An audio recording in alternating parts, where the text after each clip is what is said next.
can speak anything. I can speak anything. When you Congress people and your leaders, higher level leaders can speak anything about Narendra Modi ji and Draupadi Murmu ji without any respect. You don't have the right to come here and talk about respect. Okay? If you want to take the respect, पहले तो सीखो, देने के सीखो. कुछ Let me answer. They are not targeting individual. నాకు సంబంధం లేదు. తను చెప్పిన పాయింట్స్ కి we have answers. Because if they have to target the country. Mic is yours. Now the mic is yours. Mic is in your hand. మీ చేతిలోనే ఉంది. మిమ్మల్ని ఆపేటోళ్ళు ఎవరు లేరు ఇక్కడ. వీళ్ళు ఇన్ని సంవత్సరాలలో చూడని అభివృద్ధి 10 సంవత్సరాల్లో మేము చేసి చూపించామని అంటే దానికి వాళ్ళకి ఆన్సర్ దొరకదు. మళ్ళీ వాళ్ళు రామ మందిరం దగ్గరికి వెళ్తారు, మళ్ళీ బీజేపీ మీద మతం అని ముద్ర వేయడానికి ప్రయత్నం చేస్తారు, అంటే మైనారిటీ అపీస్మెంట్ పాలిటిక్స్ గురించి మాట్లాడతారు. ఇవన్నీ చేసేది కాంగ్రెస్ గవర్నమెంటే. వీళ్ళ గురించి వీళ్ళు మాట్లాడతారు ఏమంటే, ఈ అన్న చెప్తారు he's representing the entire bunch of people కాబట్టి నేను ఆన్సర్ చేయాలనుకుంటున్నా. డెమోక్రసీ గురించి వీళ్ళు మాట్లాడతారు. ఎవరైతే ఎమర్జెన్సీని ప్రకటించి ఒక సామాన్య పౌరుడి యొక్క హక్కుల్ని కూడా తీసేసుకొని ద బేసిక్ ఫండమెంటల్ రైట్స్ కూడా సిటిజన్స్ దగ్గర నుంచి పీకేసుకొని లాగేసుకొని తన కుర్చీని కాపాడుకునే ఇందిరాగాంధీ వీళ్ళ పార్టీకి చెందిన ఆమెనే. వీళ్ళకి అసలు డెమోక్రసీ గురించి మాట్లాడడానికి హక్కులు ఏమైనా ఉన్నాయా? అండ్ ఈ తెలంగాణ బిడ్డగా నేను మాట్లాడుతున్నా, నేను ప్రశ్నిస్తున్నా. కాంగ్రెస్ వాళ్ళు ఇచ్చారు కాబట్టి వీళ్ళు ఇక్కడ ఏమంటారు అధికారంలోకి వచ్చారని 1969లో 369 మందిని కాల్చి చంపింది కాంగ్రెస్ వాళ్ళు. తెలంగాణ రాష్ట్రం అడిగినందుకు చంపి పడేశారు కాంగ్రెస్ హయాంలో. అంతమంది ఈరోజు తెలంగాణ రాష్ట్రంలో చావులు బలయ్యారని అంటే బికాస్ ఆఫ్ కాంగ్రెస్ పార్టీ. అసలు వాళ్ళకి ఏం అధికారం ఉంది మరి తెలంగాణ రాష్ట్రం గురించి మాట్లాడేది? అసలు దేశం గురించి మాట్లాడడానికి వాళ్ళకి ఎలాంటి అర్హత ఉందన్న? రిలీజన్ గురించి మా మీద ముద్రేస్తారు. ఎప్పుడైతే పార్టీషన్ జరిగిందో on what grounds and on what basis did Congress government sign on the partition?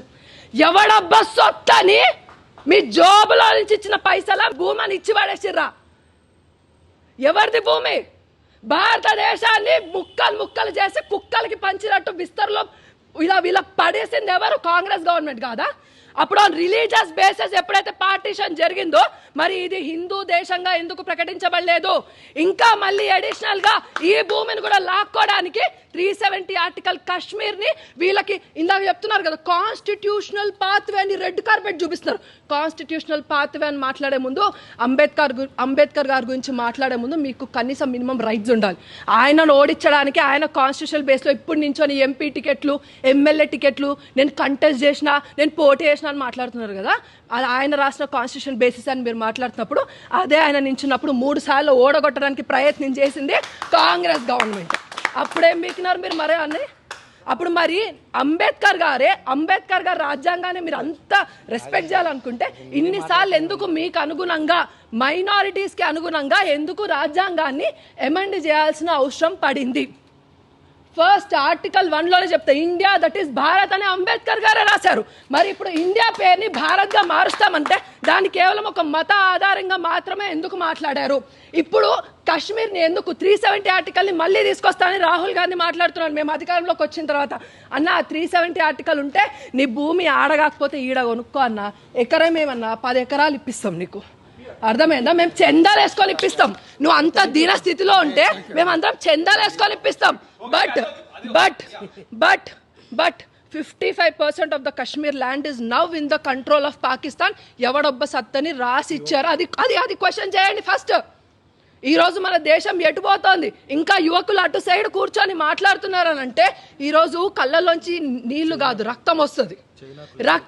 ఇప్పుడు డెమోక్రసీ గురించి మీకు మాట్లాడడానికి మినిమం రైట్స్ కూడా మీకు లేవు. పాత్వే గురించి మాట్లాడుతున్నారు. అంబేద్కర్ గారిని అవమానించి మీరు అంబేద్కర్ గారికి భారత రత్న ఇప్పించారా? వీళ్ళు బీజేపీ గవర్నమెంట్లో ఇప్పించారు. బీజేపీ గవర్నమెంట్లో భారత రత్న ఇప్పించారు. కనీసం పార్లమెంట్లో అంబేద్కర్ గారి విగ్రహం కూడా లేదు.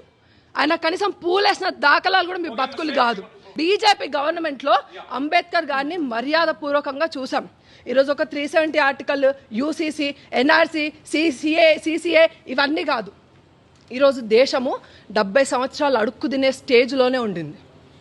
70 సంవత్సరాలు, 10 సంవత్సరాలు మాత్రమే అభివృద్ధి కాలాన్ని భారతదేశం చూసింది.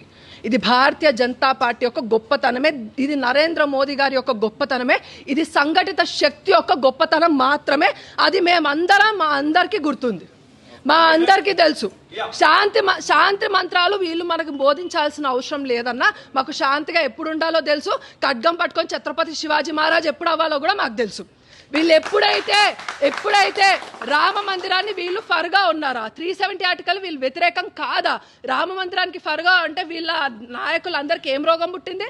రామ మందిరానికి రావడానికి ప్రతిష్టాపన రోజు ఎట్ ద సేమ్ టైం కోర్టులో అసలు రాముడు అనేవాడే కల్పితం అనడానికి అడ్వకేట్స్ ని వ్యతిరేకంగా పెట్టింది కాంగ్రెస్ వాళ్ళు. ఇవన్నీ క్వశ్చన్ చేసుకోండి.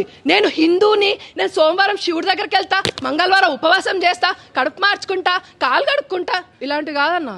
మనం పోయి పూజ చేయాలంటే వన్ సెకండ్ మనం పోయి పూజ చేయాలంటే గుడి బతుకుండాలి. ఈరోజు ఆంధ్రాలో గుళ్ళని ధ్వంసం, ఒక్క నిమిషం అన్న, గుళ్ళని ధ్వంసం చేస్తున్నారు. మీ కాంగ్రెస్ వాళ్ళు ఎవరు మాట్లాడారు? ఈరోజు బాబ్రీ మసీద్ డెమోలిషన్ గురించి మీరు మాట్లాడుతున్నారు, కానీ అంతకుముందు అక్కడ రామ మందిరాన్ని కూల్చి అక్కడ మసీద్ కట్టారనడానికి మీరు ఎందుకు ఒప్పుకోవట్లేదు? ఎప్పుడు మైనారిటీ అపీస్మెంట్ పాలిటిక్స్ ఇప్పటికైనా బంద్ చేయండి. లేకపోతే మీ అమ్మ చీర కట్టుకునేది రేపు నీ పిల్లమో నీ కూతురో బుర్కా వేసుకునే